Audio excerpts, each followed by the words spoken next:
জান্নাতের খাবার খেতে খেতেই আমার বাপের একা ভালো লাগলো না। বললেন, আল্লাহ একা ভালো লাগে না, জীবন সঙ্গিনী দিয়ে দাও। জীবন সঙ্গিনী দেওয়া হলো হাওয়া আলাইহিস সালাতু ওয়াস সালামকে। দুজন জান্নাতের মধ্যে থাকলেন। আল্লাহ কন্ডিশন করে দিলেন, শোনো আদম হাওয়া, থাকো খাও কোনো সমস্যা নাই, কিন্তু একটা কথা, ফালা তাকরাবা, তাসনিয়ার সিগা, দুজনকে বলেন ফালা তাকরাবা হাদিহি শাজারা, এই নিষিদ্ধ এরিয়ার কাছে তুমি আসবা না, তোমরা দুজনেই নিষিদ্ধ এরিয়ার বাইরে থাকবা। এই যে একটা অর্ডার দেওয়া হলো, নিষেধ করা হলো, শয়তান ওই জায়গায় গিয়ে নক করলো। শয়তান চলে গেছে কোথায়? আসতে কয়। শয়তান কোথায় যেতে পারে? চিন্তা কইরেন, মনে হয় মুজিবনগর চেনে না। মুজিবনগর শয়তান চিনে? শয়তান যদি জান্নাত চেনে, শয়তান মুজিবনগর চিনে না? চেনে। জি, এত সুন্দর মানুষ আপনারা, এত সুন্দর পিন পতন নীরব হয়ে কথাগুলো শুনছেন। আমার বন্ধুগণ, শয়তান করলো কি? ফাওয়াসওয়াসা লাহুমা, দুজনকেই, মাকে ও বাপকে, আমার বাপকে মাকে দুজনকে ওয়াসওয়াসা দিয়ে ফেললো। ফাওয়াসওয়াসা লাহুমা, দুজনকে ওয়াসওয়াসা দিয়ে ফেললো, নিষিদ্ধ বৃক্ষের কাছে চলে গেলেন। আল্লাহ রাব্বুল আলামিন বলছেন, আদম হাওয়া আর হলো না তোমাদের জান্নাতে থাকা। জান্নাতের পোশাক খুলে গেল। জান্নাত থেকে তাদেরকে আল্লাহ রাব্বুল আলামিন দুনিয়াতে পাঠালেন। কুলনা হাবিতু মিনহা জামিআন ফাইম্মা ইয়াতিয়ান্নাকুম মিন্নী হুদান ফামান তাবিআ হুদায়া ফালা খাউফুন আলাইহিম ওয়ালা হুম ইয়াহজানুন। ওই যে আমরা আমাদের বাপের ভিটা থেকে বাপকে দুনিয়াতে যখন পাঠায় দেওয়া হলো, এই যে আমরা চলে আসলাম, ওই যে দুনিয়াতে আছি, যারা দুনিয়া থেকে বিদায় হয়ে যাব, আমার বাবার বাপের ভিটার কথা বলা যাবে না। বাপের ভিটায় যেতে হবে, জান্নাতে যেতে হবে, নচেত মান সম্মান সব নষ্ট হয়ে যাবে। বাবার নাম নষ্ট হয়ে যাবে, মার নাম নষ্ট হয়ে যাবে, সুনাম নষ্ট হয়ে যাবে, আল্লাহর বান্দার পরিচয় দিতে আমরা লজ্জা পেয়ে যাব। এই জন্য এই দুনিয়া ছেড়ে যখন মরে যাব, আমাদের টার্গেট হবে আমরা কোথায় যেতে চাই? বলেন কোথায় যেতে চাই? বিড়ি খায় আর নামাজ না পড়া। এই জাতি বিড়ি কম খায় না বেশি খায়? হাইরে টানা টানে। কোনো চার দোকানে বসা যায় না, কোনো স্টেশনে দাঁড়ানো যায় না, কোনো ট্রেনে চড়তে দারুণ কষ্ট। পাবলিক বাসে উঠলে যদি বলি ভাই বিড়িটা খায়েন না, কেন না, ভাল লাগলে আপনি নেমে যান। আমি কি ভুল বলতেছি? এই জাতি এত বিড়ি খায় কল্পনাতীত। ভাত খায় 3 বার, বিড়ি খায় কয়বার? আনলিমিট, কোন লিমিট নাই। এত খাওয়া খায়, এতবার টানে, প্রতিবারে কি কয়? বিসমিল্লাহ কয় না কি কয়? কিছুই কয় না। তাহলে কিছুই যেটাতে বলা যায় না সেটা খাবেন কেন আপনি? ও তো কিছুই না, আসলে আসলে কিছু ধোঁয়া। ওটার নাম কি? ধোঁয়া। ধোঁয়া কি জান্নাতে থাকবে না জাহান্নামে থাকবে? কি দরকার ধোঁয়া নিয়ে মারামারি করার? আল্লাহ তুমি সকল নেশা থেকে জাতিকে হেফাজত করো। জোরে বলি আল্লাহুম্মা আমিন। এই তো কিছু দূরে আবার আছে দর্শনায় কেরুয়ান কম, মদের ফ্যাক্টরি আপনাদের এলাকায় উৎপন্ন হয় মদ। আলহামদুলিল্লাহ। আর কি খাবেন আপনারা বলেন? জোরে বলি নাউযুবিল্লাহ। 1000 বছর ওয়াজ করে মদের বোতল বন্ধ করা যাবে না। 1000 বছর ওয়াজ করে এই সমস্ত নেশা বন্ধ করা যাবে না। 1000 বছর ওয়াজ করে জেনা বন্ধ করা যাবে না, লাইসেন্স বন্ধ করা যাবে না, সুদের কারবার বন্ধ করা যাবে না, চুরি বন্ধ করা যাবে না, ডাকাতি বন্ধ করা যাবে না। সব বন্ধ হবে যদি আইন এবং প্রশাসনের হাতে যদি কোরআনের আইন চলে আসে। ঠিক কিনা? এটাই সমাধান। এটাই কি সমাধান? এটা বলতে গেলে আমরা হয়ে যাই মৌলবাদী। কি সমস্যা? আব্বা আব্বা আব্বা আব্বা হ্যাঁ বসেন মুরব্বী। ও মুরব্বী বলো তো সমস্যা কি সমস্যা, একটা শব্দ বলাও মুশকিল, কোন দিক থেকে কোন কথা ভাইরাল হয় আল্লাহ জানে। যে চাচা বসেন, চাচা আঙ্কেল বললাম, আবার আঙ্কেলটা আবার ভাইরাল হয় কিনা আল্লাহ জানে। হ্যাঁ চাচা বসেন, আল্লাহ তুমি ভাইরাল থেকে জাতিকে হেফাজত করো। এটা একটা সমস্যা, ভাইরালের ল আর ভাইরাসের লস, কি লস, এটা কোনো কল্যাণ বয়ে আনে না। মুরব্বী শব্দটা কত বরকতের শব্দ, এই শব্দটা এখন হয়ে গেছে আতঙ্ক, বোঝেন নাই? জি সবাই বসো। তাহলে সমাধান কোন পথে? সমাধান ইসলামে আছে না নাই? আচ্ছা, আমার রাসূল যখনই বললেন চাচা আবু জেহেল আপনি একই বংশের মানুষ, চলবে না আপনার ওই মদ চলবে না, ওই জেনা চলবে না, সুদ চলবে না। আবু জেহেল কয় ইন্নামাল বাইউ কামিসলির রিবা, ইন্নাল বাই'a কামিসলির রিবা, বলতেছে যে ব্যবসা তো সুদের মতোই। এখনো এই জাতীয় কথা বলার লোক মনে হয় নাই। আসতে বলবেন না, আছে না নাই? সে কি হয়ে গেল বলেন তো? আসতে কি হয়ে গেল? কার কথার মতো হলো? কার কথার মতো? ওই লোকটার নাম কি বলেন? আবু জেহেল। এরকম আবু জেহেল তো বাংলার জমিনে নাই, আছে না নাই? হ্যাঁ, এই সময় কেউ উঠেন না, উঠলেই ভাববো ওটাই সুদ খায়। বসেন, রোগ সারাতে হবে। কি সারাতে হবে? রোগ। রোগ নিয়ে সুস্থ থাকা যায় না। এই জন্য ইমানের কিছু রোগ আছে, ইমানের কিছু কি আছে? রোগ আছে। রোগের মধ্যে আবার কিছু ক্লাস আছে, কিছু রোগ আছে জটিল, যেরকম ক্যান্সার, কোনো অ্যান্সার নাই। ইমানের কিছু রোগ আছে যে রোগ হলে পরে ওর কোনো অ্যান্সার নাই, ওর সোজা জাহান্নাম যেতে হবে। কোথায় যেতে হবে? জাহান্নাম। আসুন ধীরে ধীরে সেই দিকে আমরা যাচ্ছি। আমার বন্ধুগণ একটু কান লাগাবেন, হারামের যে কোনো আরাম নাই, হারাম পন্থা ইনকাম করবেন, সালমান এফ রহমান হয়ে যাবেন। কত কোটি কোটি টাকার মালিক, হাজার হাজার কোটি টাকার মালিক, হলমার্ক কেলেঙ্কারি, শেয়ার বাজার কেলেঙ্কারি। একটা মানুষের বাঁচার জন্য কত কি লাগে, কত চেষ্টা করে করে এত সম্পদের পাহাড় গড়লেন তিনি। আজকে প্রকাশ্য ওপেন সিক্রেট বিষয় জাতির সামনে স্পষ্ট, এই জন্য আমি কথাগুলো বলছি। অবশ্যই সমস্ত দৃষ্টান্ত থেকে শিক্ষা নেওয়ার দরকার জাতির, আছে না নাই? বাঁচার জন্য এত চেষ্টা করা হলো। আমার নবীজির দায়মি সুন্নাহ, যে দাড়িটা রাখা প্রত্যেকটা বান্দার জন্য রাখাটা ওয়াজিব। পৃথিবীর সমস্ত উলামায়ে কেরাম একমত, দাড়ি রাখাটা ওয়াজিব কাজ। দাড়ি কাটা ছাড়া সম্পূর্ণ হারাম কাজ, গুনাহ কবিরা, মারাত্মক গুনাহ। সমস্ত উলামা এখানে একমত। মাসালা শুনে নেন। এখন দাড়ি রাখবেন কিনা আপনার ইচ্ছা, আপনার। আমার বন্ধুগণ, এমন সুন্দর দাড়ি, সাদা দাড়ি, মাথার চুলও সাদা। বাঁচার জন্য করলো কি? দাড়ি কাটলো, মাথার চুলটা সাদা বানালো। এমন নৌকায় চললো, নৌকার ফেরে না, নৌকার কুলকুলারা খুঁজে পায় না। কোস্টগার্ড পেয়ে গেল, ধরে আনতে আইন মন্ত্রীকে। ওইদিকে চুপ মেরে বসে আছেন দরবেশ সাহেব, বসে আছেন, মনে হয় আমাকে চিনবে না, কিন্তু আল্লাহ উলঙ্গ করেই ছাড়বেন, কোনো উপায় নাই। যখন বলতেছে আমার একা নিয়ে যাও কেন, ওই যে ওইখানে আরেকজন বসে আছে, কে ওটা? চিনলাম না তো।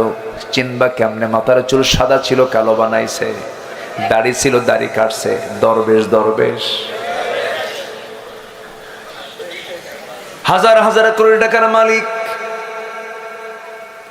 দাড়ি যে রাখলেন তিনি, আবার দাড়ি যে কাটলেন তিনি, এখান থেকে প্রমাণিত হয়ে যায় এই দাড়ি তার সুন্নতের দাড়ি নয়, এটা হলো ব্যবসার দাড়ি। কিসের দাড়ি? কিসের ব্যবসা? ধর্মের ব্যবসা। এটা কিসের ব্যবসা? তারা আমাদেরকে গালি দিয়েছিল, কিন্তু বাস্তবে বুঝাই দিলেন ধর্মের ব্যবসা তারাই করে। ধর্মের ব্যবসা তারাই করে। নিজের প্রয়োজনে মাথায় পট্টি বাঁধে, নিজের প্রয়োজনে কপালে তিলক লাগায়।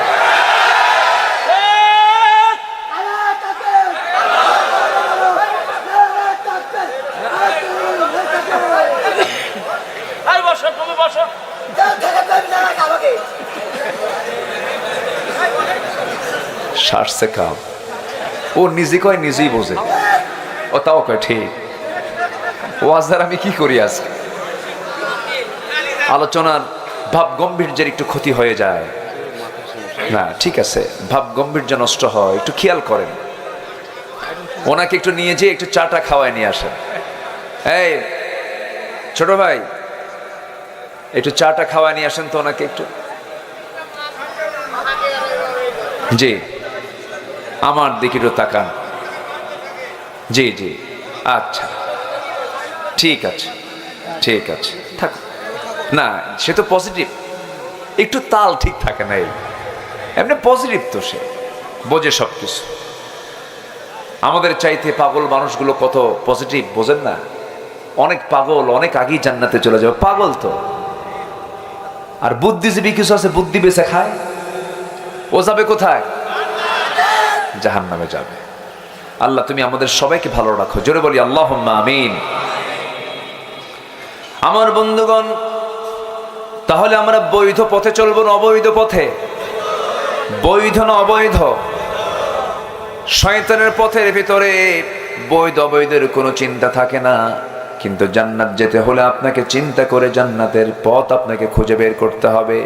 সেই জান্নাতের পথ খুঁজে বের করার জন্য আল্লাহর কাছে চাইতে হবে নামাজের মধ্যে।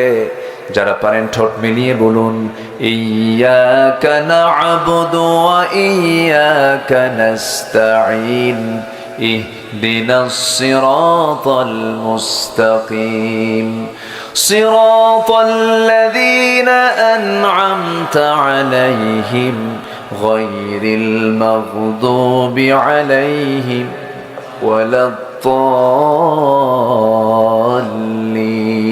এরপরে আরো জোরে বলেন, আয় আল্লাহ তাআলা তুমি আমাদেরকে সরল সঠিক পথ দেখায় দাও, যে পথে চিরশান্তি।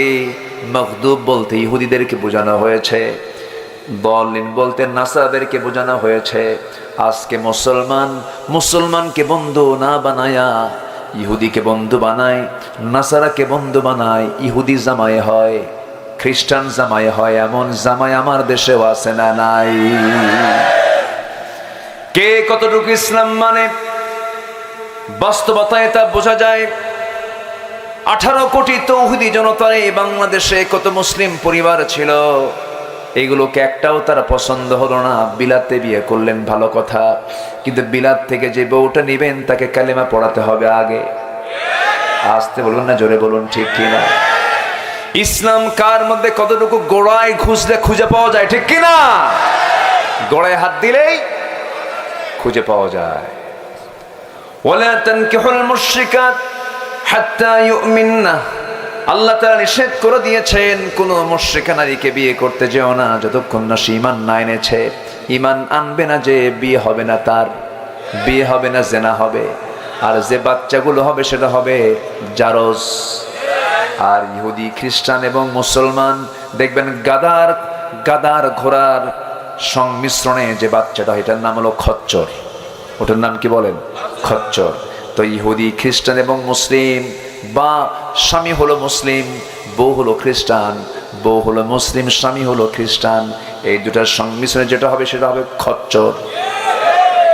বারাক ওবামার নাম শোনেন না? বারাক ওবামা কোথাকার প্রেসিডেন্ট ছিল? আমেরিকার। বাপ ছিল এক, বউ ছিল আরেক, ওর হয়েছে খচ্চর। আমার বন্ধুগণ, হারাম কোনো কাজে যাওয়া যাবে না, হালাল পন্থা জীবন যাপন করতে হবে। এই জন্য কোরআনটাকে জানার দরকার, আলেমদের না সবার। কোরআন শুধু আলেমের না, সবার।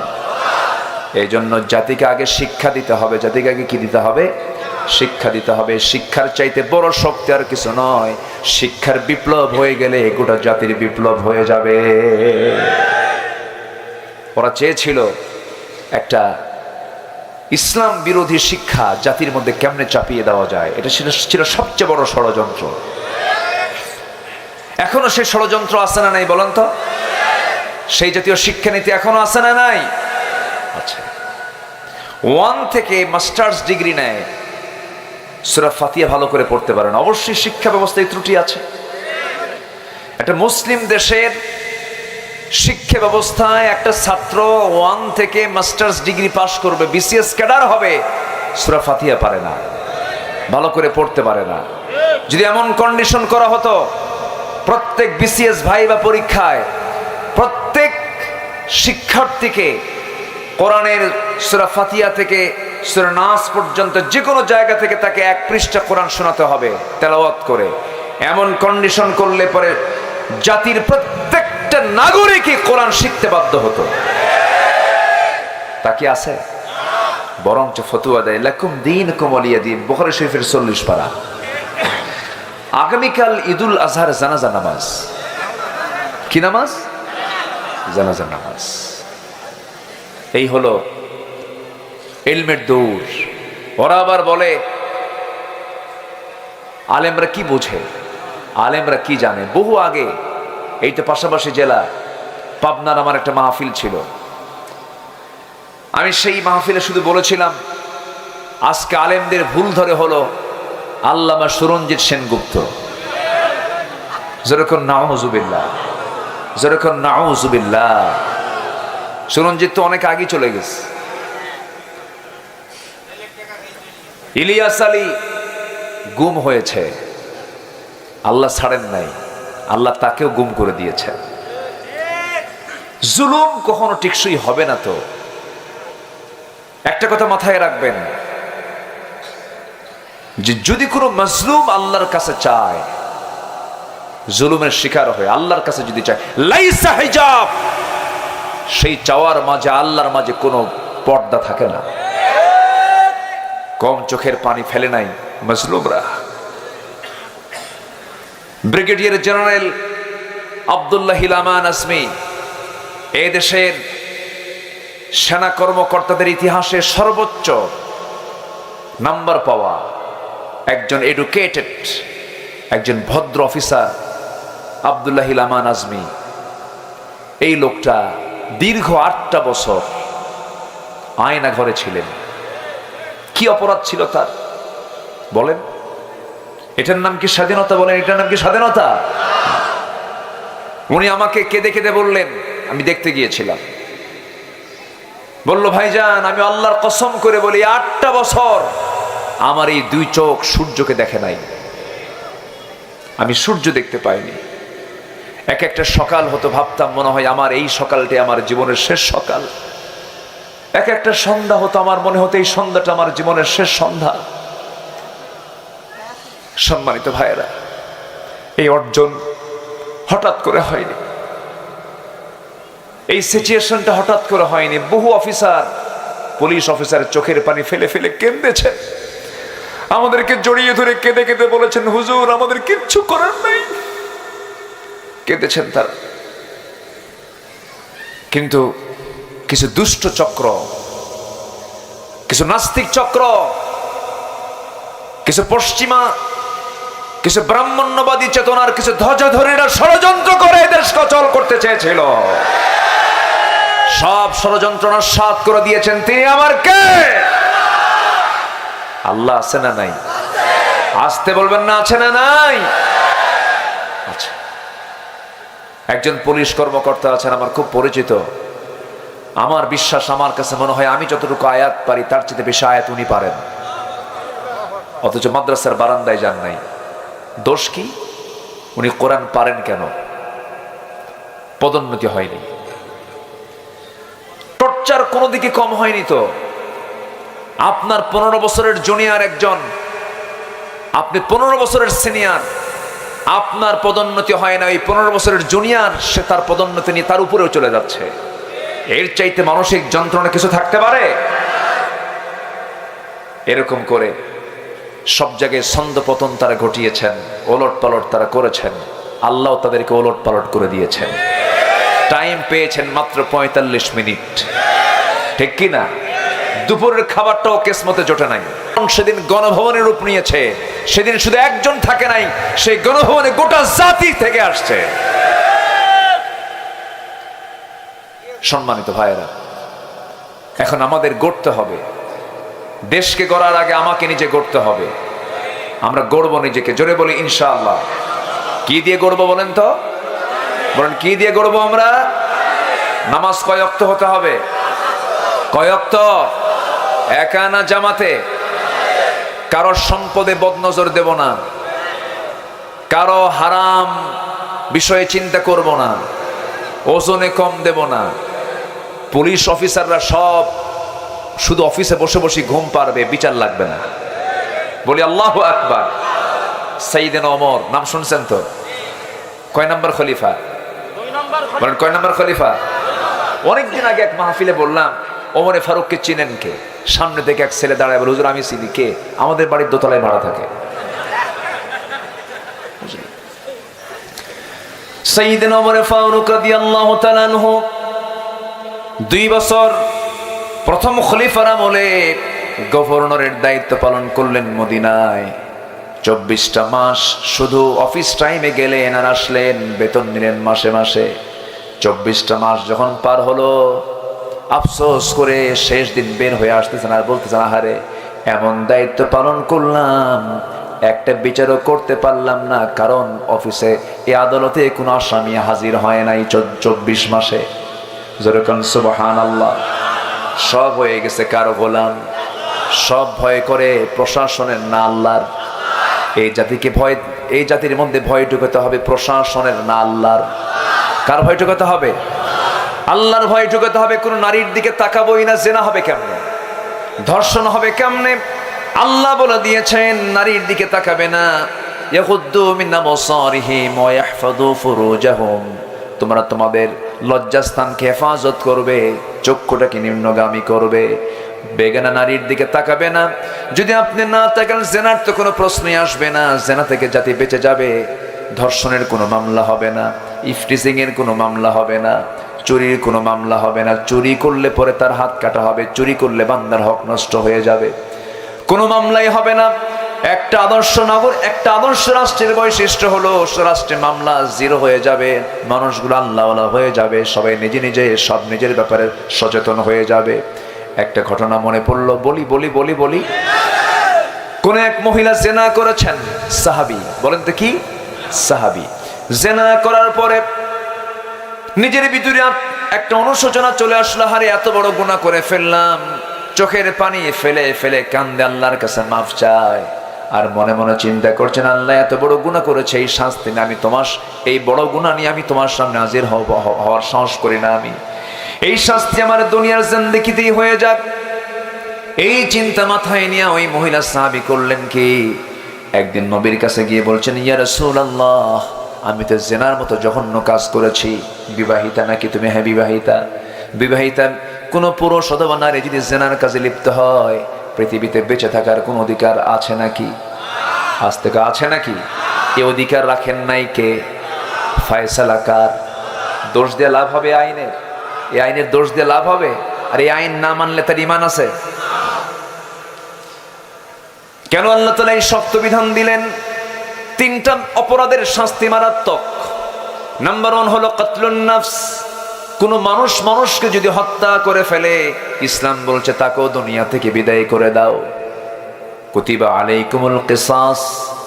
কিসাস আল্লাহ রাব্বুল আলামিন ফরজ করে দিয়েছেন। নাম্বার 2 হলো আশ-শাইখুজ জানি। কোন বুড়া জেনাকার, ইয়াং জেনাকার নয়, অবিবাহিত জেনাকার যদি জেনা করে, মিয়াতা জালদা, 100 দররা পিটাও, যেন সে না মরে। 100 দররা তাকে পিটাও।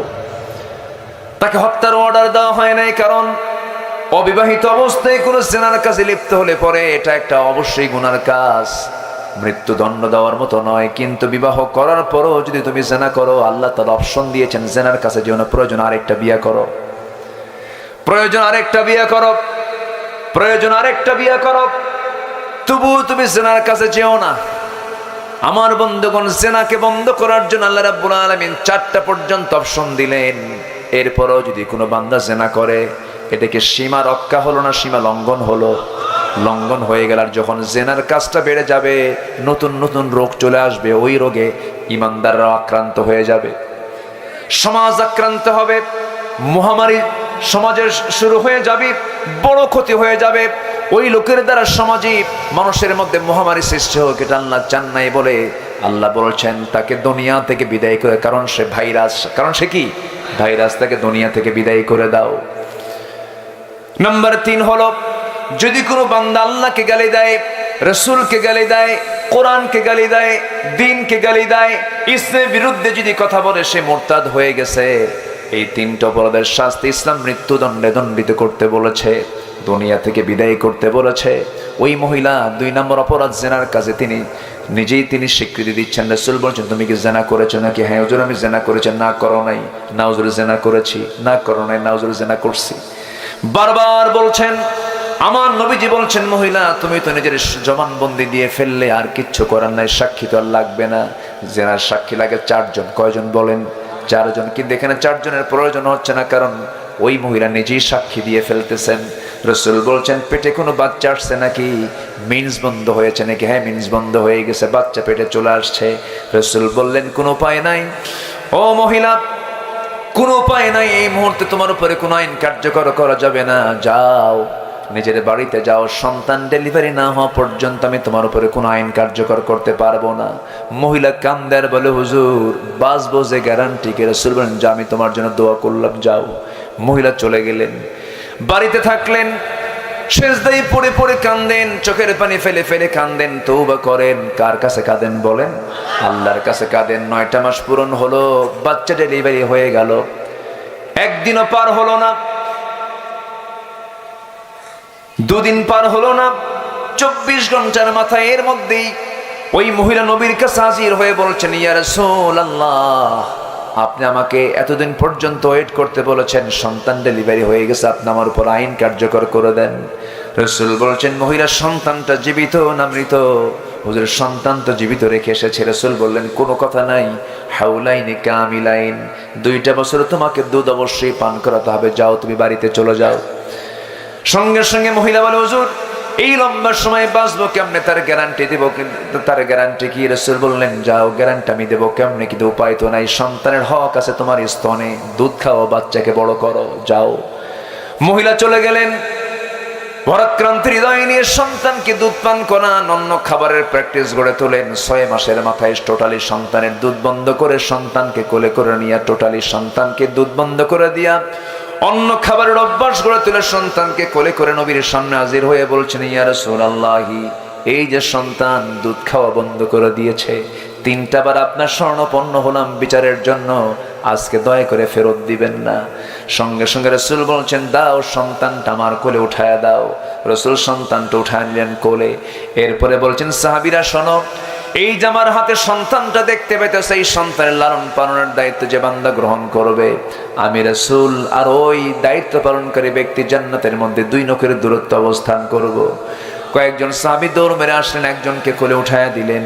এরপর রাসূল কাঁদা কাঁদা কণ্ঠে বলছেন, ও সাহাবীরা, মহিলাকে নিয়ে যাও, উন্মুক্ত মরু প্রান্তরে পাথর মেরে তাকে দুনিয়া থেকে বিদায় করে দাও।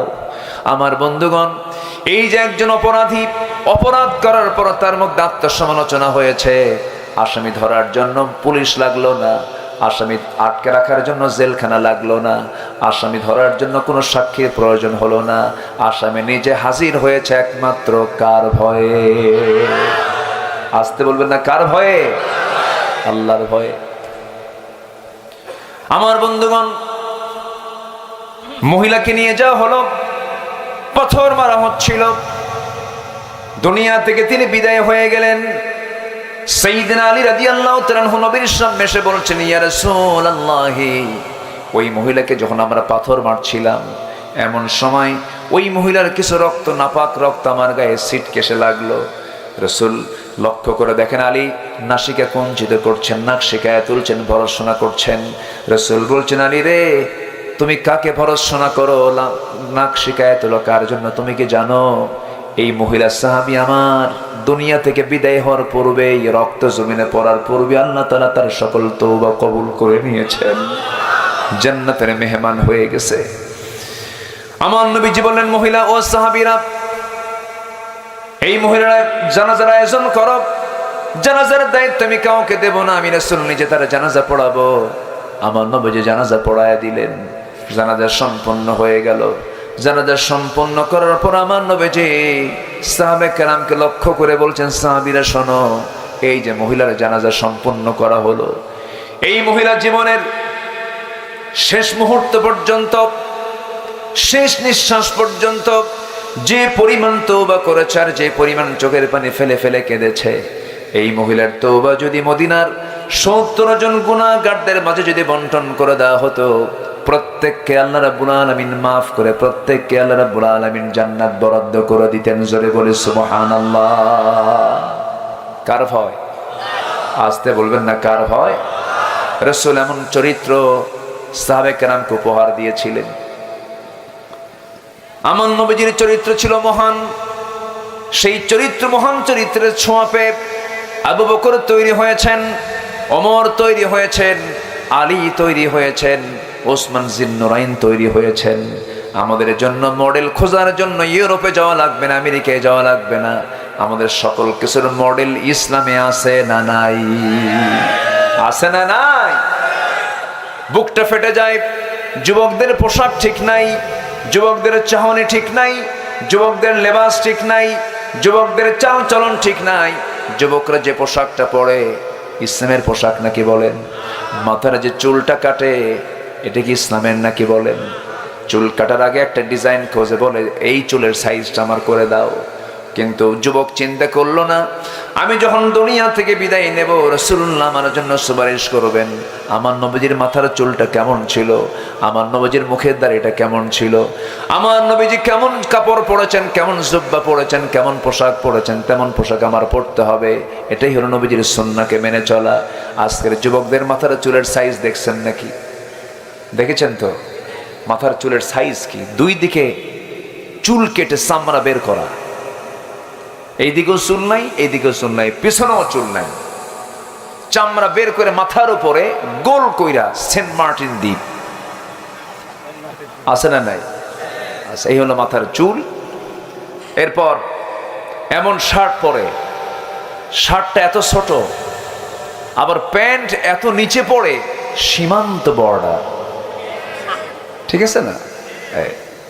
অথচ প্যান্ট পরার নিয়ম হচ্ছে নাভিতে না নাভির উপরে? নাভির নিচে পরা হালাল না হারাম? সর্বক্ষণের জন্যই বলবো। আপনি বাড়িতে আছেন, ইমার্জেন্সি অর্থাৎ জরুরত, যেটা আরবিতে জরুরত যেটা বলে, জরুরত টাইম ছাড়া নাভির নিচে পোশাক পরাটা কি বলেন? আসতে কয়, আরো জোরে, আরো জোরে, হারাম। নাভির উপরে পড়তে হবে। সেই প্যান্ট এত নিচে নামছে। আমি মসজিদে ঢুকছি একদিন নামাজ পড়ার জন্য, দেখি এক ইয়াং ছেলে এরকম প্যান্ট আর শার্ট পরে নামাজে দাঁড়াইছে। তো আমি সুন্নতের নিয়ত আগে করলাম না, ভাবলাম দেখি আজকে ওর নামাজটা দেখি। রুকুতে যখন গেছে, রুকুর ঠেলায় দেখি মানে শার্ট উপরে প্যান্ট নিচে, মাঝখানে কিছু নাই। তো ভাবলাম এই তো রুকু, সেজদায় যে কি হবে আল্লাহই জানে। সেজদায় যখন গেছে তখন থেকে প্যান্ট খুইলে আন্ডার প্যান্ট বের হয়েছে। আমি কি ভুল বলছি? আমি কি ভুল বলছি? এগুলো পোশাক ছেড়ে দাও, অবৈধ রিলেশন ছেড়ে দাও। বিবাহ পূর্ব কোনো প্রেম হয় না, বিবাহ পূর্ব হয় নোংরামি, জেনা। বিবাহ পূর্ব কোনো প্রেম আছে? আজকের দেশের যে সিনেমা নাটকগুলো দেখানো হয়, সম্পূর্ণ জেনাকে সুরসুরি দেওয়ার জন্য দেখানো হয়। ফেসবুকে চোখ রাখার মতো কোনো সুযোগ নাই। জাতীয় লুচ্চাগুলো হয় সিনেমার নায়ক আর নায়িকা, চরিত্র নাই এদের। এদের বিবাহ, এদের পারিবারিক জীবন তো অশান্তি। কার বউ নিয়ে কে শুয়ে থেকে তার কোনো হুঁশকাণ্ড নাই, ঠিক কিনা? এই সমস্ত অশ্লীল সিনেমা নাটক সমাজের দর্পণ নাই, সমাজ ধ্বংস করার হাতিয়ার এগুলো। কিসের সেন্সর বোর্ড এগুলো? অকাম এগুলো সব। এগুলোকে ঢেলে সাজাতে হবে, এগুলোকে সাজানো দরকার। কোমর বের করা, পিঠ বের করা, হাত পা বের করা, নোংরা পোশাক পরে যে অভিনয় হয়, এটা কোনো অভিনয় নয়, এটা কোনো সিনেমা নয়, এটা জিনার কারবার। এগুলো কথা বললে আমরা দোষী হয়ে যাই, বলে যাব হারাম কথাগুলো। হারামের বিরুদ্ধে আমাদের অবস্থান নেওয়ার দরকার আছে না নাই? আসতে বলবেন না, আছে না নাই? আমার মার সম্মান দিয়েছেন কে? আমার মার কাপড় শরীর ঢাকতে কি 4 গিরা দরকার না 4 গজ দরকার? বলেন কয় গজ দরকার? কিন্তু আজকে মেয়েরা ঢাকে কয় গিরা দিয়া? 4 গিরা দিয়া। 1971 সালে দেশ স্বাধীন হয়েছে। স্বাধীনতার আগে আমার দেশের দাদিরা, নানিরা, আমার দেশের মা বোনেরা তারা ব্লাউজ বানাতে ব্লাউজের কাপড় লাগাতেন 1 গজ 4 গিরা। 1 গজ, যা দিয়ে হাত পর্যন্ত, কোমর পর্যন্ত, পেট পর্যন্ত, পিঠ সব ঢেকে যেত। দেখার কোনো সুযোগ দিতেন না আমার সেই দাদি নারীরা। দেশ স্বাধীন হওয়ার পর স্বাধীনতার 54 বছরে এসে এমন স্বাধীন হয়েছে, স্বাধীনতার ঠেলায় 1 গজই বাদ আছে খালি 4 গিরা। আমি কি ভুল বলছি? মাকে কাপড় চোপড় ঢেকে দেওয়ার দায়িত্ব কার? অনেকে কে আল্লাহ। এই ভালো করে কোন কার? আমাদের। বলেন কাদের? শীতের ভিতর, শীত, প্রচন্ড শীত, তাও গায়ে কাপড় চোপড় দেয় না, গন্ডারের চামড়া, একদম ঠান্ডাও লাগে না। রাগ করতেছেন নাকি আপনারা? মায়েরা আছে নাকি? এই জাতিকে ভালো করার জন্য মাকে আগে ঢাকতে হবে কাপড় চোপড় দিয়া। অস্থিরতা দূর করতে হবে। ইউরোপ আমেরিকার ষড়যন্ত্র হলো মুসলমানের ঈমান ধ্বংস করার জন্য তারা সবচেয়ে বড় অস্ত্র নেমেছে, সেটা হলো মুসলিম পরিবারের মেয়েদেরকে তারা উলঙ্গ করে ঘর থেকে বের করতে চায়। এই জন্য সকল সচেতন ভাই, স্বামী, বাবা, বড় ভাইদের দায়িত্ব আছে না নাই? আচ্ছা, মার্কেটে চলে যায়, স্বামীর সামনে কোনো আতর লাগায় না, কোনো সুগন্ধি লাগায় না, কোনো সেন্ট লাগায় না, ঘামের গন্ধ, কাপড় চোপড় পুরান পরে, স্বামীর সামনে কাপড় চোপড় পরেও না, খালি সাজায় রাখে শোকেসে, কখন মার্কেটে যাবে। আমি কি ভুল বলতেছি নাকি? মার্কেটে যেতে নতুন শাড়ি একখান লাগায়া অথবা 3 পিস পইরা, মাথার চুলটা সেজে, চোখটা সেজে, আইভ্রু কি ভ্রু সব ভ্রু টুরু লাগায়া, কপালে তারপরে টিপ লাগায়া, গালে আটা ময়দা লাগায়া, আছে না নাই? আছে। চলে গেল মার্কেটে ঢং ঢং করে, ভ্যানিটি একখান সাইড ব্যাগ নিয়া, হাই হিল একখান লাগায়া, পেন্সিল, হ্যাঁ, চলে গেছে দোকান, একদম দোকানদারের সামনে গিয়ে ঠ্যাঙের উপরে ঠ্যাং তুলে দিয়া, দোকানদার বুড়া হলো কয়, ভাইয়া আসসালামু আলাইকুম। আছে না নাই? এগুলো নোংরামি করেন কেন? এগুলো দোকানদার তো মিষ্টি কথা শুনেই পাগলা হয়ে গেছে। আল্লাহ তো বলে দিয়েছেন, ওয়াকুলনা কাওলাম মা'রুফা, ও নারী সমাজ, পর পুরুষের সামনে স্ট্রেট কথা বলবা, একদম যে কথার মধ্যে কোনো নেকামি থাকবে না, কোনো নিক্কণ সুর থাকবে না। ওয়াকুলনা কাওলাম মা'রুফা, এমনকি প্রয়োজনে রাসূল বলেছেন মুখের মধ্যে নখ ঢুকায়া কথাকে বিকৃত করে বলবা, যেন তোমার কথার মধ্যে যেন তার কোনো আকর্ষণ না খুঁজে পায়। আর সেই নারী অভিনয় করে দোকানদারের সামনে গিয়ে বলছে, ভাইয়া এটা শাড়ি দেখানো যাবে কি? দোকানদার তো কাম সারা।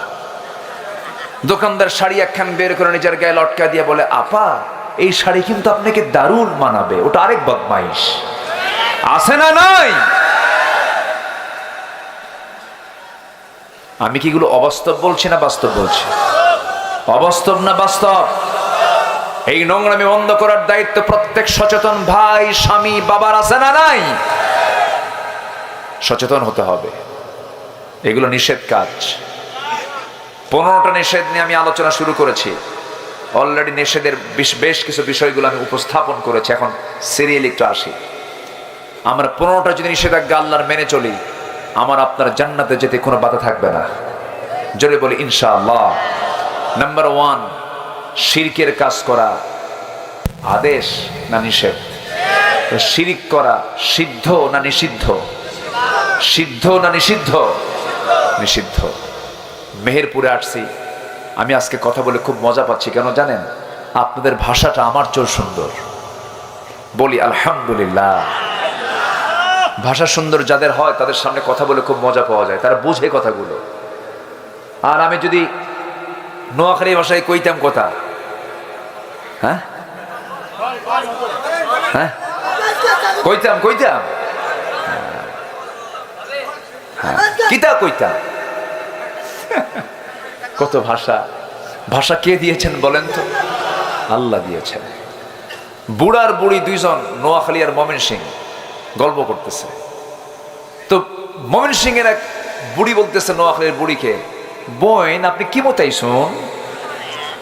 তো এখন নোয়াখালী কয় এটা আবার কি কয়, এ কি দেখো এই কেমত আইছেন, মানে নোয়াখালী ময়মনসিংহ বুঝাচ্ছে ভাইয়া বোন আপনি কেমন আছেন, বোন আপনি কেমত আইছুন। ও ভাবছে কিয়ামত আসছে, কি আসছে, কিয়ামত আসছে। এই যে ভাষা, এই যে কি ভাষা, এই ভাষাগুলো কে দিয়েছেন বলেন তো? আল্লাহ দিয়েছেন। জি চাচা আপনি কোথায় যাচ্ছেন? কষ্ট হচ্ছে, বয়সও হয়ে গেছে, 12টা বাজে, কি করব শেষ করে দেই? আলোচনা চলো, জোরে বলি ইনশাআল্লাহ। শর্ট করে হলো আমরা 15টা পয়েন্ট আজকে শিখে যাব, জোরে বলি ইনশাআল্লাহ। কোন চরিত্র মানি না, কোন নেতা মানি না, কোন আদর্শ মানি না, একমাত্র নবীর চরিত্র, নবীর আদর্শ ছাড়া, ঠিক কিনা? আমার দল হবে নবীর, আমার আদর্শ হবে নবীর, আমার চেতনা হবে নবীর, নবীর বাইরে যা আছে তা আমরা পচা বস্তা মনে করে ধিক্কার মারি, ঠিক কিনা? আল্লাহ কবুল করুন, জোরে বলে আমিন। 1 নাম্বার শিরিক করা সিদ্ধ না নিষিদ্ধ? কে করেছেন? যে শিরিক করবে তার জান্নাত নিষিদ্ধ, তার জান্নাত নিষিদ্ধ। নিষিদ্ধ কে করেছেন? আল্লাহ। আল্লাহ রাব্বুল আলামিন বলেন وَمَن يُشْرِكْ بِاللَّهِ فَقَدْ حَرَّمَ اللَّهُ عَلَيْهِ الْجَنَّةَ। যে ব্যক্তি শিরিক করবে তার জন্য জান্নাত নিষিদ্ধ। মোল্লার কথা না আল্লাহর কথা? আব্দুল্লাহর কথা না আল্লাহর কথা? আল্লাহর কথা। যত উপযুক্ত আল্লাহ পাক এটাকে বাস্তবায়ন করবেন। এখন প্রশ্ন হলো শিরিকটা কি, শিরকের ব্যাখ্যাটা কি? এই ব্যাখ্যা যদি আমি সঠিকভাবে দিতে যাই, এই শিরকের ব্যাখ্যা দিতে মোটামুটি 3টা দিন লাগবে। কয়টা দিন লাগবে বলেন? 3টা দিন লেগে যাবে, অনেক লম্বা লম্বা কথা। শর্টলি শুধু বলতেছি শিরিক হলো যে জিনিস যে জায়গায় সেই জায়গায় না রেখে অন্য কোথাও যদি রাখেন সেটার নাম শিরিক। যেরকম মাথার টুপি আছে, কি আছে বলেন?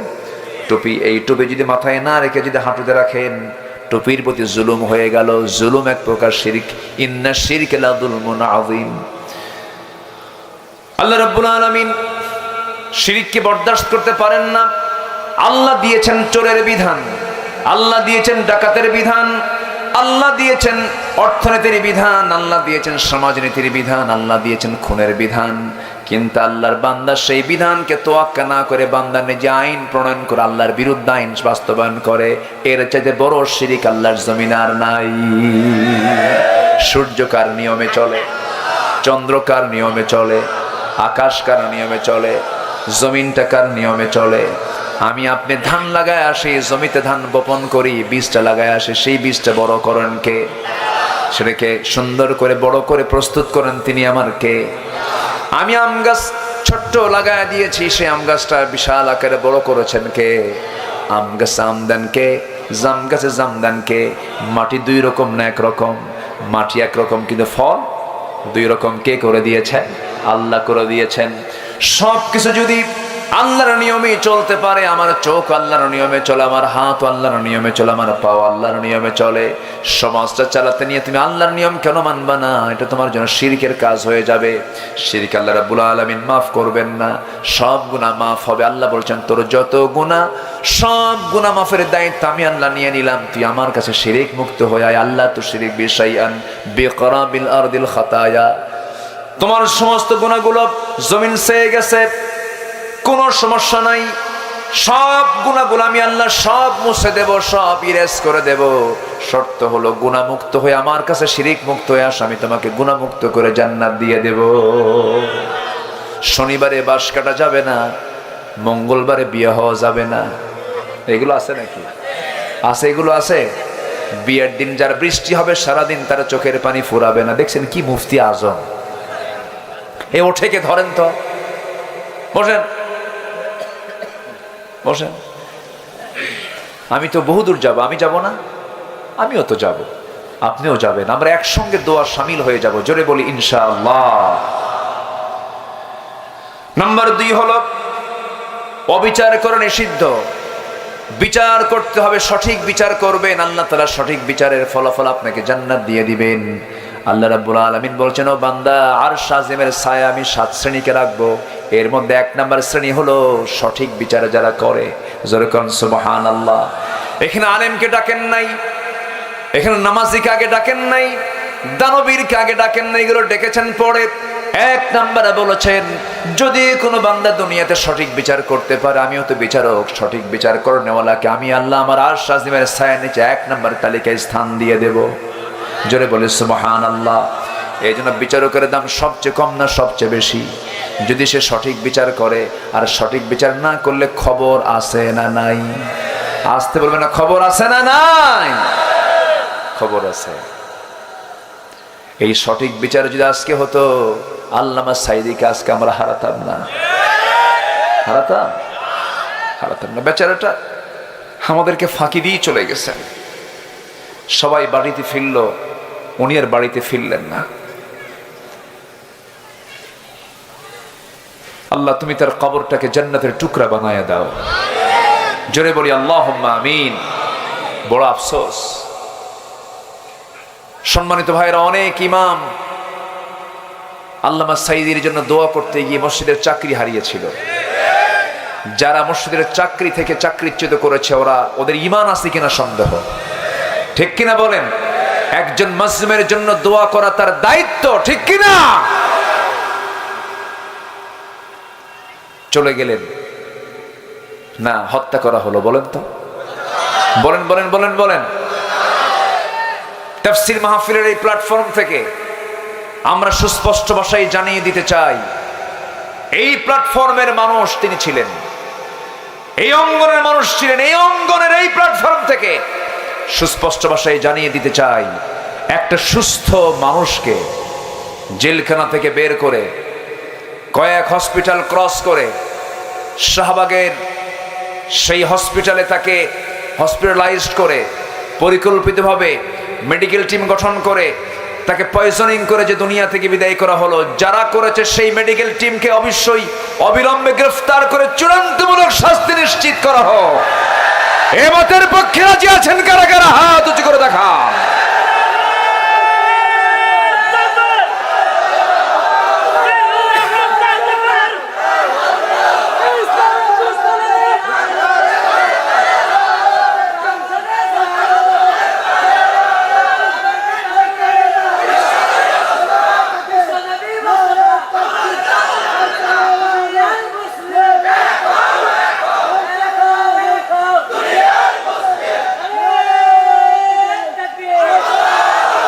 আল্লাহ কবুল করুন। জোরে বলি আমিন। এই স্লোগানও দিতে দেয়নি আমাদের। এক মাহফিল আমাকে বলে, হুজুর স্লোগান দেওয়া যাবে না। বললাম তোর জানাজাও দেওয়া যাবে না।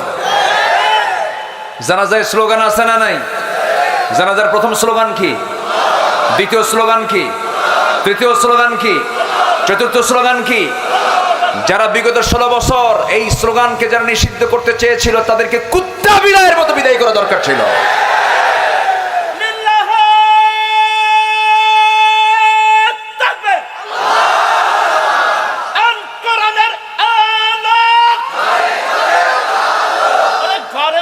সংসদ অন্তরণের আলোক, আমার নেতা তোমার নেতা লিল্লাহ তাকবীর। আল্লাহ কবুল করুন। জোরে বলি আমিন। আল্লাহ যে কত খুশি হন তার নাম নিলে পরে, সুবহানাল্লাহ। দুনিয়াতে আপনি বারবার মাকে যায়, আল্লাহ বলে তুই আমার যত ডাকবে আমি তত খুশি হয়ে যাব। বেশি ডাকলে খুশি হন তিনি একমাত্র পৃথিবীতে একজন, তিনি আমার কে? নামাজ পড়বো না ভাই? কয়েকটা নামাজ পড়বো? 5 ওয়াক্ত। তাহলে বিচার করব না অবিচার করব?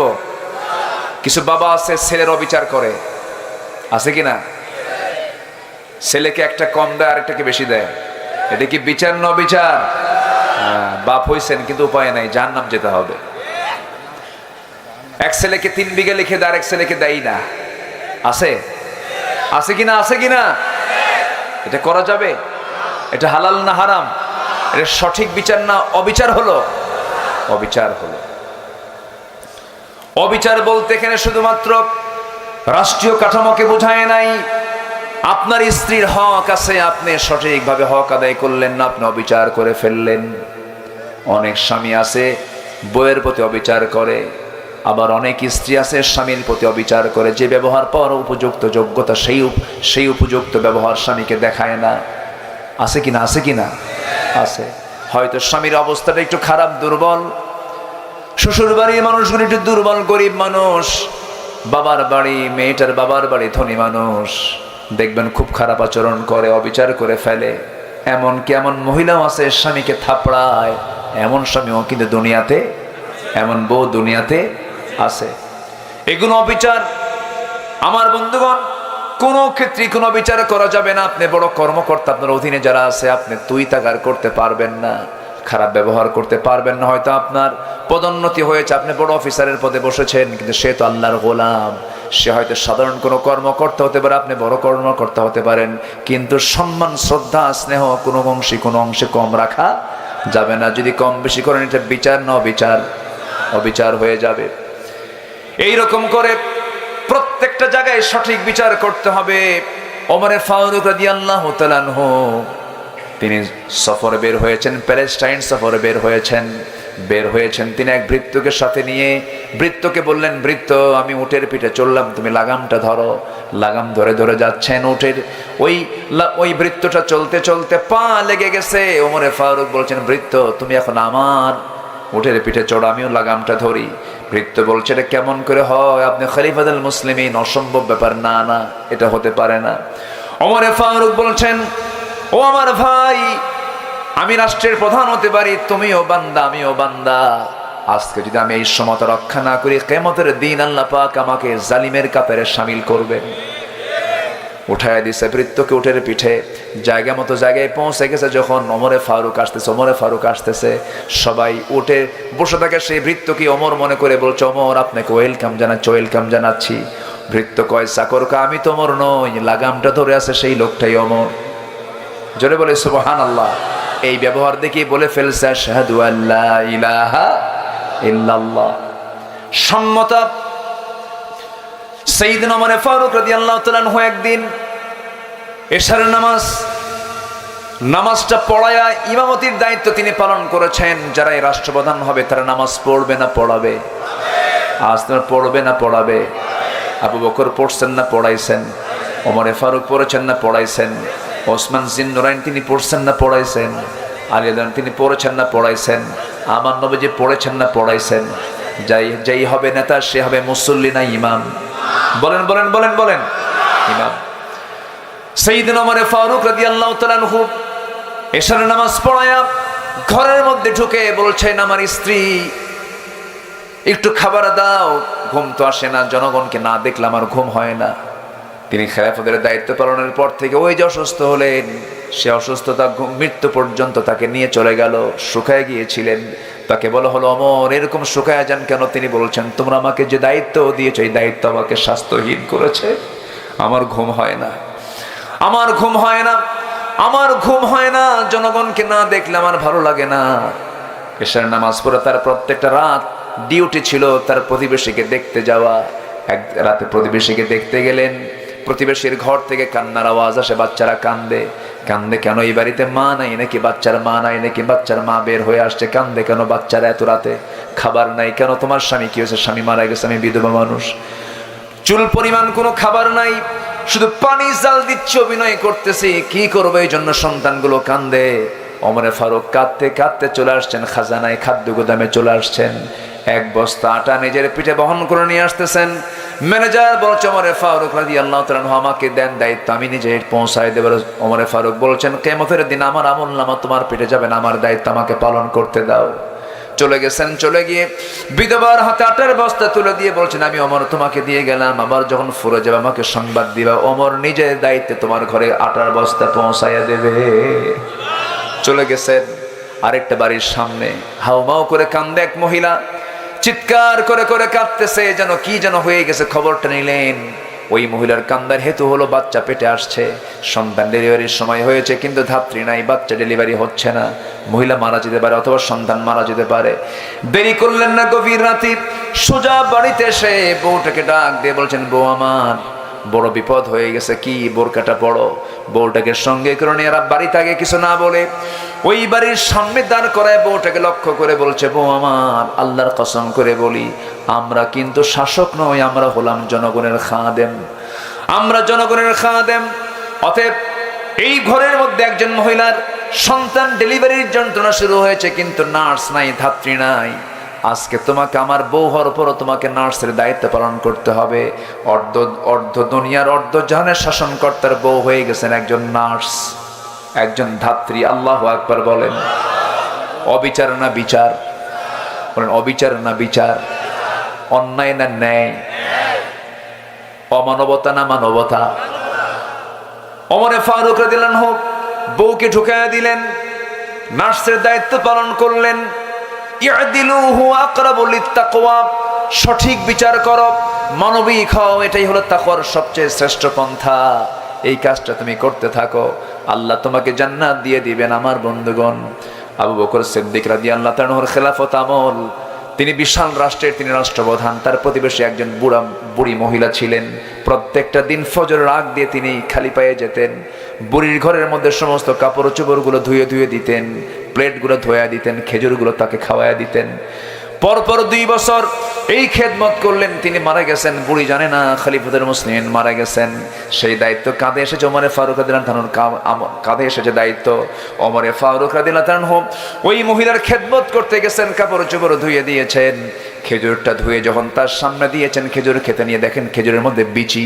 সঙ্গে সঙ্গে ভাবলেন মনে হয় খাদেম চেঞ্জ হয়ে গেছে। আবু বকর বুঝি নাই, কারণ আবু বকর যে আমাকে খেজুর খাওয়াতো, বিচিগুলো ফেলে দিয়া আমাকে শুধু খেজুর দিত, আমি খেয়ে নিতাম। যেহেতু বিচি সহ খেজুর দিয়েছে, খাদেম পাল্টে গেছে, আবু বকর আর নাই। জোরে বলি আল্লাহু আকবার। আমার বন্ধুগণ, আমার ভাইরা, অবিচার করা যাবে না। ওয়ালা তাত্তাবিউল হাওয়া আন তা'দিলু, নিজের মন যা চাই সেই অনুযায়ী তুমি বিচার করবে না। বিচার করবে কার বিধান দিয়ে? বলেন, আসতে বলবেন না, কার বিধান দিয়া? নাম্বার 3 হলো গীবত করা নিষিদ্ধ। গীবত করা কি? নিষিদ্ধ। রাস্তার মোড়ে মোড়ে, চৌরাস্তার মোড়ে, ত্রিমোহনের মোড়ে যে সমস্ত 4 দোকানগুলো আছে, আমি 4 দোকানের নাম দিয়েছি গীবত খানা। কি খানা বলেন? গীবত খানা। এগুলো ইমানদারদের সময় নাই চা খাওয়ার, বিড়ি খাওয়ার সময়, এগুলো ইমানদারদের জীবনে নাই। সময় নষ্ট করার সময় নাই। 60-70 বছরের জিন্দেগি, প্রত্যেকটা সেকেন্ডকে আমরা কাজে লাগাবো। জিহ্বাকে কাজে লাগাবো, কানকে কাজে লাগাবো, চোখকে কাজে লাগাবো, প্রত্যেকটা মিনিটকে আমরা কাজে লাগাবো। ওয়ালা ইয়াগতাব বা'দুকুম বা'দা, সূরা হুজুরাতের 12 নম্বর আয়াত। আল্লাহ বলছেন তোমরা গীবত করো না। গীবত মারাত্মক গুনাহ। গীবত মানে হলো মরা ভাইয়ের গোশত খাওয়া। কোন ভাইয়ের গোশত খাওয়া? মরা ভাইয়ের গোশত খাওয়া। নাম্বার 4 হলো মিথ্যা রটনা। মিথ্যা কিছু ঘটনা উদ্ঘাটন করা নিষিদ্ধ, এমন কাজ করা যাবে না। আল্লাহ রাব্বুল আলামিন বলছেন, ইন্নামা ইয়াফতারিল কাযিবাল্লাযীনা লা ইউমিনুনা বিআয়াতিল্লাহ ওয়া উলাইকা হুমুল কাযিবুন। জোরে বলুন আল্লাহু আকবার। নাম্বার 5 হলো মিথ্যা সাক্ষ্য দেওয়া যাবে না। মিথ্যা সাক্ষী বুঝে আজকের দেশের মামলায় নাই। আসতে বলবেন না, আছে না নাই? সত্য সাক্ষী বেশি না মিথ্যা সাক্ষী বেশি? যারা মিথ্যা সাক্ষী দেবে তারা জান্নাতি না জাহান্নামী? জাহান্নামী। কোন মিথ্যা সাক্ষীর কাছে যাব না। ওয়াল্লাযীনা লা ইয়াশহাদুনাস সুর ওয়া ইযা মাররু বিল্লাগবি মাররু কিরামা। জোরে বলুন আল্লাহু আকবার। নাম্বার 6 হলো অন্যায়ভাবে অপরের সম্পত্তি গ্রাস করা যাবে না। ভূমিদস্যু কুষ্টিয়াতে আছে না নাই? পুকুর দখল আছে না নাই? টেন্ডারবাজি আছে না নাই? চাঁদাবাজি আছে না নাই? এগুলোকে সম্পূর্ণ হারাম করে দিয়েছেন তিনি আমার কে। নাম্বার 7 হলো মাতা পিতার অবাধ্য হওয়া যাবে না, খারাপ ব্যবহার করা যাবে না। আজকে শিক্ষার হার বেড়েছে, মাতা পিতার প্রতি সম্মান, সেবার হার কমেছে না বেড়েছে? কমেছে। তাহলে শিক্ষার মধ্যে ভেজাল আছে না নাই? আমার দাদারাই ভালো ছিলেন, দাদারা পড়াশোনা বেশি করতে পারেন নাই, কিন্তু বাপ মার খেদমত করেছেন। আজকের নাতিরা পড়াশোনা বেশি করছে কিন্তু বাপরে খেদমত করে না। এখান থেকে প্রমাণ হয়ে গেল শিক্ষার মধ্যে ভেজাল আছে না নাই? আচ্ছা, এই 2 চোখ সাক্ষী। বৃদ্ধাশ্রমে দেখে এসেছি, বয়স্ক মানুষ পড়ে আছে, বয়স্ক মহিলা পড়ে আছেন। আমি একজনকে প্রশ্ন করলাম, মুরব্বী আপনি এই জায়গায় কেন, কি হয়েছে আপনার? কে বাবা, সন্তান বড় ডাক্তার সময় পায় না, সন্তান বড় ইঞ্জিনিয়ার সময় পায় না, সন্তান বড় একজন ব্যবসায়ী সময় পায় না, মাসে মাসে এই জায়গায় টাকা দিয়ে দেয়, টাকার কোনো সমস্যা নাই, কিন্তু এই জায়গায় রেখে দেয়, তাদের সেবা করার সময় নাই। শেষ বয়সে বাপ মার জন্য টাকা দরকার না সেবা দরকার? বলেন কি দরকার? সেবার দরকার। আল্লাহ টাকার কথা বলেন না, সেবার কথা বলেছেন।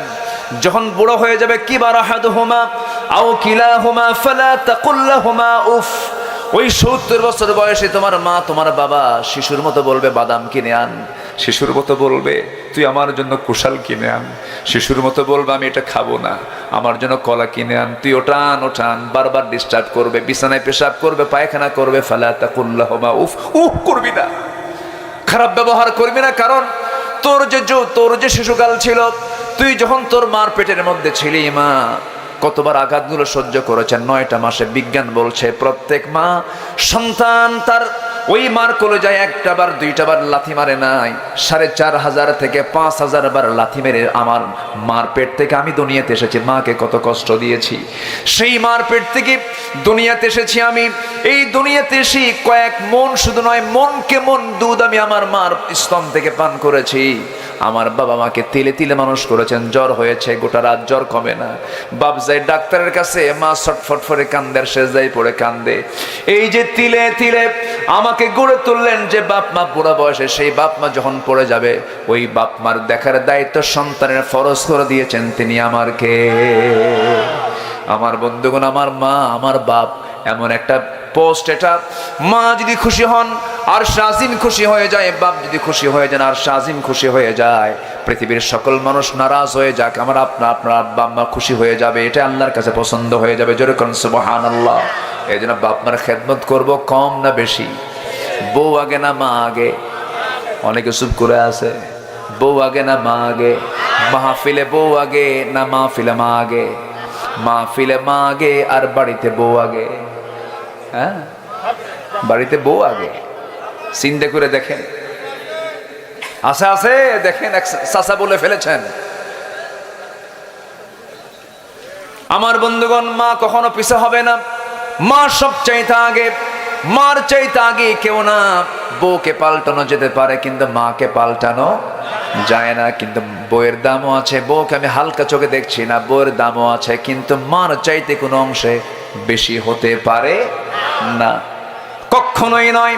এমন করে পরিবারটা গড়ে তুলবেন, বউকে স্ট্রেট ফরওয়ার্ড বলে দিবেন, বউ আমার, তুমি আমার ইমান, তুমি আমার অস্তিত্ব, তুমি আমার যৌবনের কন্ট্রোল করো, তুমি আমার ইমান রক্ষাকারী, তুমি আমার ইমানকে কন্ট্রোল করো। আমি যে জেনার দিকে যাই না, আমি তোমার দিকে থেকে আমার ইমানটা ঠিক থাকে, এটা সব কিছু ঠিক আছে। কিন্তু আমার বউ একটা কথা জেনে রেখে দিও, আমার মার ব্যাপারে তুমি কোনো ইন্টারফেয়ার করতে পারবা না, আমার মার ব্যাপারে কোনো নেগেটিভ কথা তুমি বলতে পারবা না। আমার মার ব্যাপারে তুমি নেগেটিভ হলে আমি তোমার ব্যাপারে নেগেটিভ। আসতে কোন কেন? জোরে বলুন ঠিক কিনা? কোনো সুযোগই দেওয়া যাবে না মার ক্ষেত্রে, কোনো চান্স দেওয়া যাবে না বাবার ক্ষেত্রে, কোনো সুযোগ দেওয়া যাবে না। এই শিক্ষা কোরআনে আছে। এই শিক্ষা কোথায় আছে? ফালা তাকুল লাহুমা উফ। সূরা বনী ইসরাঈলের তাফসীর দেখেন, শব্দের ব্যাখ্যা আল্লাহ তাআলা এগুলো বলে দিয়েছেন। ওয়ালা তানহারহুমা, ধমকাবা না, চোখ রাঙ্গাবা না, চোখ বড় করবা না। ওয়াকুল লাহুমা কাওলান কারীমা, যখন বলবা এমন সুন্দর করে বলবা, তোমার বাপটা যেন মুস্কে হাসি মেরে বুকে জড়ায় ধরে যেন বলে, আমার বাজানকে তুমি আল্লাহ জান্নাত দিয়ে দাও। আমার ভাইয়েরা, আমরা খেয়াল রাখবো না ইনশাআল্লাহ? একটা আপেল যখন কিনবো আমি, সে আপেলটা কিনে আগে ভাববো আমি আমার মাকে আপেলটা দিয়ে দেব। আল্লাহর কসম করে বলছি, বউটাকে আপেল দিবেন, সে আপেলটা বউ একা একা খেতে পারে। আপনার ছেলে মেয়েকে দেবেন, একা একা খেতে পারে। কিন্তু মার সামনে আপনি একটা আপেল নিয়ে গেছেন, আল্লাহর কসম করে বলি আমি, মাকে দিবেন, মা তুমি আপেলটা খাও। মা আমার চেহারার দিকে আগে তাকায়, আগে দেখবে আমার বাজানটা কেমন আছে। এরপর একটা চাকু নিয়ে, একটা বটি নিয়ে ওই আপেলটাকে টুকরো টুকরো করে করে একটা একটা করে বলবে, বাজান তুই খা, তুই বেঁচে থাক। সর্বশেষে 2-1টা বাঁচলে পর আগে ছেলের মুখে খাবার তুলে দিয়ে এরপরে নিজে খায়। এই পৃথিবীতে একজন মানুষই সন্তানের মুখে আগে খাবার দিয়া তারপরে মুখে খাবার নেয় কে? কেমনে ভুলে যান, কেমনে ভুলি আমরা তাকে? বউয়ের জন্য আপনি শাড়ি কিনেছেন, 2000 টাকার শাড়ি কিনেছেন, বউ বলবে এটা শাড়ি হলো নাকি? অমুকের বউ কিনে আনছে নতুন শাড়ি, রাজশাহী সিল্কের শাড়ি, সেই শাড়ির দামটা 8000 টাকা।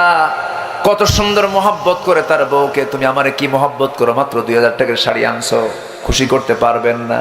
ছেলের জন্য একটা হুন্ডা কিনে দিয়েছেন, একটা সুন্দর কাপড় কিনে দিয়েছেন, বলবে আব্বা এই শাড়ি আমার, এই শার্ট আমার পছন্দ হয় না, এই প্যান্ট আমার পছন্দ, এই ঘড়ি আমার পছন্দ হয় নাই। পৃথিবীর কোনো মানুষকে দিয়ে সন্তুষ্ট করতে পারবেন না, কিন্তু মার কাছে যখন আপনি একটা শাড়ি নিয়ে যাবেন, একটা কাপড় নিয়ে যাবেন, শাড়ির দিকে তাকাবেই না, চেহারার দিকে তাকায় বলবে বাজান তোর এগুলো কেনার কি দরকার ছিল, তুই তোর যত্ন নিয়ে জোরে কল সুবহানাল্লাহ। আমার মা সম্পদ চায় না, দোয়া চায়। আমার মা সম্পদ চায় না, আদর চায়। আমার মা সম্পদ চায় না, মোহাব্বত চায়, মোহাব্বতটা চায়। এই জন্য আমরা এগুলো খেয়াল করব। আল্লাহ রাব্বুল আলামিন কি সুন্দর করে বলছেন, ওয়াকাদা রাব্বুকা আল্লা তা'বুদু ইল্লা ইয়্যাহু ওয়া বিল ওয়ালিদাইনি ইহসানা وبالوالدين إحسانا إما يبلغن عندك الكبر أحدهما أو كلاهما فلا تقل لهما أف জোরে বলি আল্লাহু আকবার। 8 নম্বর হলো সুদ গ্রহণ সিদ্ধ না নিষিদ্ধ? সুদ গ্রহণ করা যাবে না, সুদ দেওয়া যাবে না, সুদ গ্রহণও করা যাবে না। সুদকে আল্লাহ রাব্বুল আলামিন মারাত্মক প্রকারের হারাম বলেছেন। সর্বনিম্ন গুনাহ হলো 70 প্রকারের সর্বনিম্ন গুনাহ হলো নিজের মার সঙ্গে জিনা করা। সুদের কাছে যাব না, জোরে বলি ইনশাআল্লাহ, আরো জোরে বলি ইনশাআল্লাহ। নাম্বার 9 হলো এতিমের সম্পদ ভক্ষণ করা নিষিদ্ধ। অনেক চাচা আছে এতিম বাদীদের সম্পদ মেরে খায়, আছে না নাই বলেন? আছে, সম্পূর্ণ নিষিদ্ধ। আল্লাহ রাব্বুল আলামিন বলছেন ইন্নামা ইয়াকুলুনা ফি বুতুনিহিম ইল্লান ফি বুতুনিহিম নারা ওয়া সায়াসলাউনা সাঈরা। যারা এতিমের মাল ভক্ষণ করবে তারা যেন তাদের পেটের মধ্যে জাহান্নামের আগুন তুলে নিল, জোরে কর নাউযুবিল্লাহ। নাম্বার 10 হলো পরনিন্দা যারা করবে। নাম্বার 11 হলো মিথ্যা প্রতারণামূলক প্রতিজ্ঞা নিষিদ্ধ করেছেন। মিথ্যা প্রতারণামূলক অনেকে প্রতিজ্ঞা করে, ভাইয়ের আমাকে ভোট দিয়ে দেন, ভোট দিলে পরে আকাশের সূর্য হাতে দেব, আছে না এরকম? আছে না? কিসের সূর্য হাতে দেবে? এটা কি সত্য হয় না মিথ্যা হয়? এরকম মিথ্যা প্রতিজ্ঞা আছে না নাই বলেন? আচ্ছা, এগুলোকে আল্লাহ পাক হারাম করে দিয়েছেন। এমন ধরনের তোমরা লা তাত্তাখিযু আইমানাকুম, তোমরা এমন ধরনের কোনো প্রতিজ্ঞা করো না যা তোমরা আদায় করতে পারবে না, এটাকে হারাম করে নিষিদ্ধ করা হয়েছে। নাম্বার 12 হলো অপব্যয় করা সিদ্ধ নিষিদ্ধ। বলেন বলেন বলেন, অপচয়কারী কার ভাই? আসতে বলবেন না, কার ভাই? ইন্নাল মুবাযযিরিনা কানু ইখওয়ানাশ শায়াতিন, জোরে বলুন আল্লাহু আকবার। নাম্বার 13 হলো অন্যের প্রাইভেসি লঙ্ঘন করা যাবে না। ধরুন একজনের মোবাইল আছে, তার লক দেওয়া আছে, আপনি ওটা দেখতে পারবেন না। কারো মানি ব্যাগে হাত দেওয়া যাবে না, কারো টেবিলে হাত দেওয়া যাবে না, এমনকি অন্যের ঘরে না অনুমতি না নিয়ে ঢোকা যাবে না, সালাম না দিয়ে ঢোকা যাবে না, কারো জানালায় উকি মারা যাবে না। কারো জানালায় উকি মারতে গেলে রাসূল বলেছেন যদি কেউ অনুমতি ছাড়া উকি মারে তার চোখটা কানা করে দাও, তার চোখটা কি করে দাও? কানা করে দাও। আল্লাহ রাব্বুল আলামিন বলেন লা তাদখুলু বুয়ুতান গায়রা বুয়ুতিকুম হাত্তা তাস্তানিসু ওয়া তুসাল্লিমু আলা আহলিহা। নাম্বার 14 হলো একে অপরকে তোমরা কখনো ঠাট্টা করবা না। এই যে পাগল লোকটা বসে আছে, হাসবা না। অন্ধ লোকটা বলতে আছে, কানা বলবা না। খাটো লোকটাকে খাটো বলবা না, লম্বা লোকটাকে লম্বা বলবা না, কালোকে কালো বলবা না। এইরকম করে করে কাউকে হেয় করে, কোন প্রকার ছোট করে ইনসাল্ট করে কোনো কথা বলবা না। এগুলোকে আল্লাহ তাআলা হালাল করেছেন না হারাম করেছেন? হারাম করেছেন। আমার বন্ধুগণ, নাম্বার 15 হলো একে অপরকে মিথ্যা অপবাদ দেওয়া যাবে না। এই 15টা নিষেধাজ্ঞা যদি আমরা অবলম্বন করে এই 15টা কাজ থেকে নিজেকে যদি গুটে রাখতে পারি, পরহেজ রাখতে পারি, আল্লাহর জান্নাত পেতে আমাদের জন্য তেমন কষ্ট হবে না। আমরা পালন করব, জোরে বলি ইনশাআল্লাহ। ফজর পড়বেন কারা কারা? একটু হাত তুলে দেখান তো দেখি, ফজর পড়বেন কারা কারা? জোরে বলি আল্লাহ। আমাদেরকে ফজর, জোহর, আসর, মাগরিব, ইশা 5 ওয়াক্ত সালাত আদায় করার তৌফিক তুমি আল্লাহ দিয়া দাও। জোরে বলি আমিন। আরো জোরে আমিন।